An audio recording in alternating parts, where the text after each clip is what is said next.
You've probably heard of a new popular mobile game called Among Us. It's actually been out for about 2 years now, but it's only more recently gained its popularity due to well-known streamers and YouTubers playing it.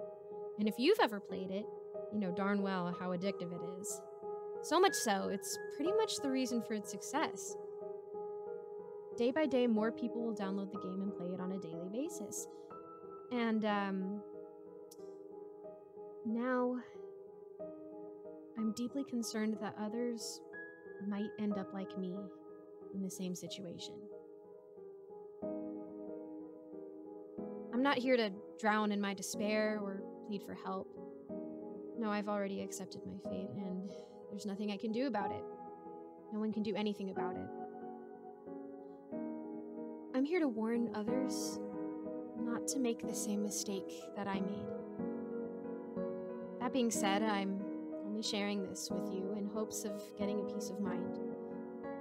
I've been needing to take this weight off my shoulders, and this is the perfect place to post it. I don't expect you to believe me, and I don't need you to believe me. All I ask for is your attention, because this could one day save your life. I've always been the one who would rather spend 4 years of their life partying and binge-watching Netflix rather than actually going to college. All I want is happiness, and I feel like that's the key to it. But my mother would just say she hates me. But I don't really care. About a week ago, I had just returned from work. I drove my crappy old SUV down the long, bumpy road that led me to my house. And when I got there, I saw my mother giving me an angry look from the living room.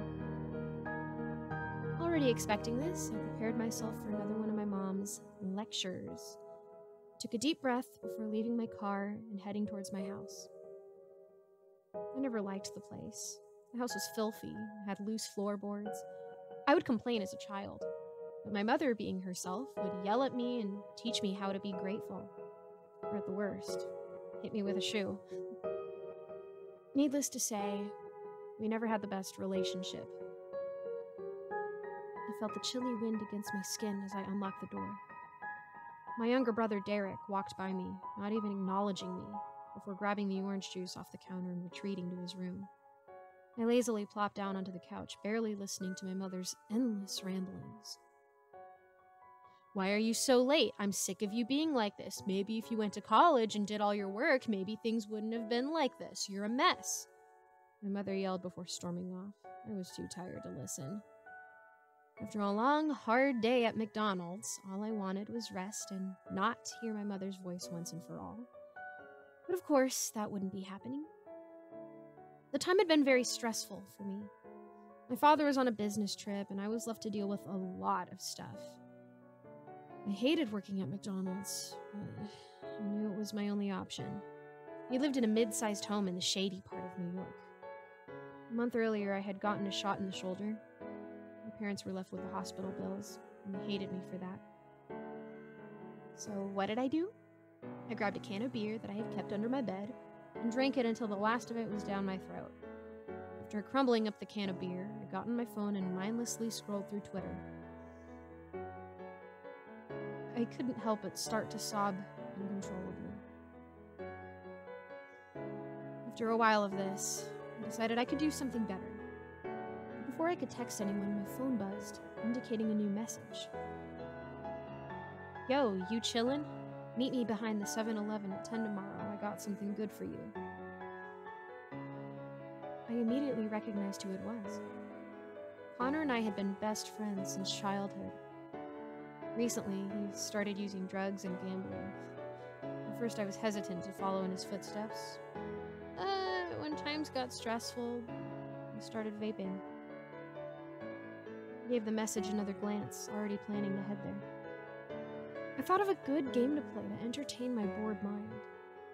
League of Legends? Nah, not feeling it. Don't Starve? Nah. Among Us? Whatever, I just want to play something. So I texted the only friends who actually cared about me. Michaela, Ethan, Ryan, Donna. They were nice people and supportive of me, and I liked that. I also texted my ex-boyfriend, and surprisingly, he hesitantly agreed to play. So soon enough, I hosted a game and waited for them to join. But just before the game could start, someone we didn't invite joined our lobby. The player went under the username JP7777. We'll be referring to him as Mystery Player. When I saw him, I messaged everyone I invited in to see if they knew who he was. But as is pretty obvious, no one knew. At first I wanted to kick him out of the game, but curiosity soon overtook me. Who was this? And why was he here? Before I knew it, the game started and adrenaline coursed through me. Crewmate flashed across my screen. I sighed. Once the game had started, I did tasks around the ship and kept a very close eye on people. Apart from a few players, I didn't really suspect anyone in particular as the imposter. But that would soon change when I saw Brown, the mystery player, running from weapons. And once I got to weapons, I found a dead body, immediately reported it, already suspecting Brown. "It's Brown," I typed in the chat. I saw him come from weapons where the dead body was. For some reason, they didn't believe me. They told me he was near the lower engine, and that he was nowhere near weapons. Understandably, I was a bit frustrated. I didn't want to be voted out only for them to find out I was innocent, but a game is a game. After the vote concluded to a tie between me and Brown, I stayed away from him. I knew it was him, but I needed more witnesses and more evidence, and it didn't take long until the next body showed up. In admin, I saw Yellow go in there, Donna typed in the chat. "No, Yellow was with me in security. You're sus, Lime." At the end, Lime was voted out, and as you guessed it, he was not the imposter. Once the crowd was narrowed down, I went to electrical to finish my last task, and as I was doing that, I saw Brown enter electrical.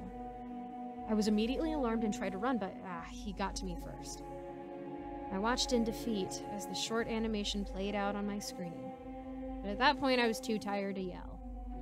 And as I guessed, Brown, the mystery player, was the imposter. I got off the game after that, not wanting to play anymore. Of course, this simple game of Among Us is not the reason I'm telling you this. It's all about the outcome, and how that mystery player ruined our lives. The next day, I awoke to there being dozens, no, hundreds of text messages. In an instant, I called Michaela. "What's up? Dude, Ryan got murdered last night." "What? Are you joking? This is a sick prank." "No, I'm being serious. Come meet me at my place now." She sobbed through the phone, and it sounded genuine.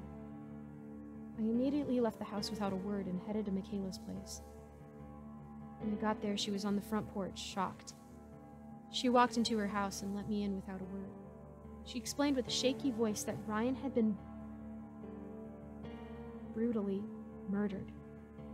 According to his next-door neighbor, he heard shouting and then a loud clunk, and that's when he decided to call 911. I won't say here how he was found and in what condition, other than it was very brutal. I was mortified. I barely processed what was going on. Later that day, we were interviewed by a detective. We were his only close friends, so we were the main suspects. I told them I knew just as much as they did, but in the end, they had no leads and we were still the main suspects. Later that day, the magnitude of the situation hit me like a ton of bricks. My longtime friend Ryan had been murdered by some psycho. And my friends could turn out to be killers. That devastated me. I broke down and cried until the sunset and the purple skies turned dark. I couldn't sleep that night. My mind raced with possibilities. And who could have done something like this? At around 2, my phone buzzed, indicating a new message. "Come to my house now. Something is going on." At first, I didn't want to leave the safety of my house. It was dark outside, and the perfect environment for a robbery or an attack. But after sending me countless messages, I finally relented. Michaela sat casually on her porch, almost eerily so. "Michaela, why are you calling me so late? What's going on?" "Come in," she casually said, walking into the dimly lit home. I followed her, although with some hesitance. "Ethan was killed," she said softly. "What?" "Ethan is dead. Someone is planning to kill us all." "If Ethan's dead, how do you know?" "The police informed me. They want to interview and investigate us tomorrow." At first I thought Michaela, my best friend, had lost her mind and was gonna murder me. But after heading back home and sleeping for another couple of hours, I found out when I woke up that she was telling the truth. Another of my beloved friends, Ethan, had been brutally murdered in a way that could make any detective gag. And yet, I couldn't believe it. Something was taking my friends. What did they want? What did they want? This time we were kept at the police station for investigation.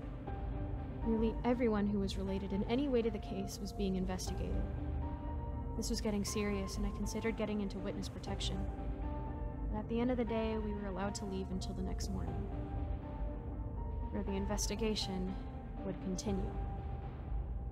By that point, everyone I knew already knew of what was going on, but by then, I knew deep down I would be the next victim of this thing's rampage, but I wouldn't accept it. But, what really made me put this out there is what's going on right now. As last night went, I could not sleep.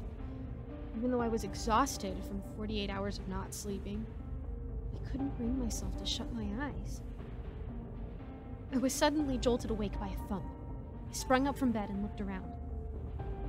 Is my murderer here to kill me? Who made the thump? No, I think it's the psycho who's gonna kill us all. I got out of bed and slowly tiptoed to my window. And that's when I saw it. A tall man, dressed completely in brown, was standing on my front lawn. He was staring right at me. And in his hand, he was holding a shiny object.